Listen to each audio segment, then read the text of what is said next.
মাঝে মাঝে হেলদি আর টেস্টি কিছু খেতে ইচ্ছে করলে অবশ্যই বানিয়ে ফেলো এই চিকেন রাইস ডাম্পলিংটা। তো এটা বানানোর জন্য প্রথমে বাসমতি চাল নিয়ে নিতে হবে। 1 কাপ মতো চাল নিয়েছি। দিয়ে চালটা ভালো করে ধুয়ে নেব।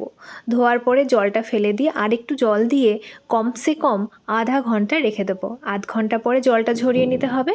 জলটা ঝরিয়ে নিয়ে এইভাবে রেখে দেবো যাতে পুরোপুরি জলটা ঝরে যায়। এবার চিকেন নিয়ে নিয়েছি, একদম কিমা করে নিয়েছি।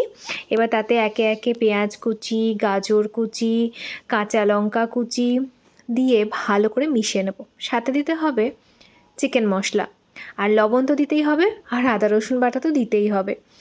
সবগুলো দেব। তারপরে এখানে একটু ঘি দিয়ে দিলাম, তোমরা এখানে সাদা তেল দিতে পারো। সামান্য একটু সয়া সস দেবো। দিয়ে ভালো করে মিশিয়ে নেব। মেশানো হয়ে গেলে সামান্য একটু চিনি দিতে হবে। চিনি দিয়ে আরও একবার ভালো করে মিশিয়ে নেব। একটুখানি ভিনিগারও দিতে পারো। ভিনিগারটা দিয়ে ভালো করে মাখিয়ে 5 থেকে 10 মিনিট রেস্টে রাখার পরে এরকমভাবে গোল গোল করে বল বানিয়ে নিতে হবে। দেখো আমি সবগুলো বল বানিয়ে ফেলেছি।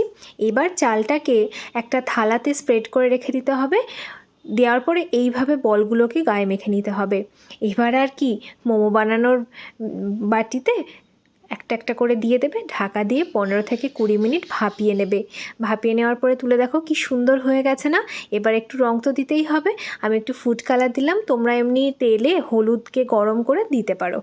ফুড কালার দেওয়ার পরে ঢাকা দিয়ে আরও 5 থেকে 7 মিনিট রান্না করে নিলেই তৈরি চিকেন রাইস ডাম্পলিং। কেমন হলো জানিও কিন্তু।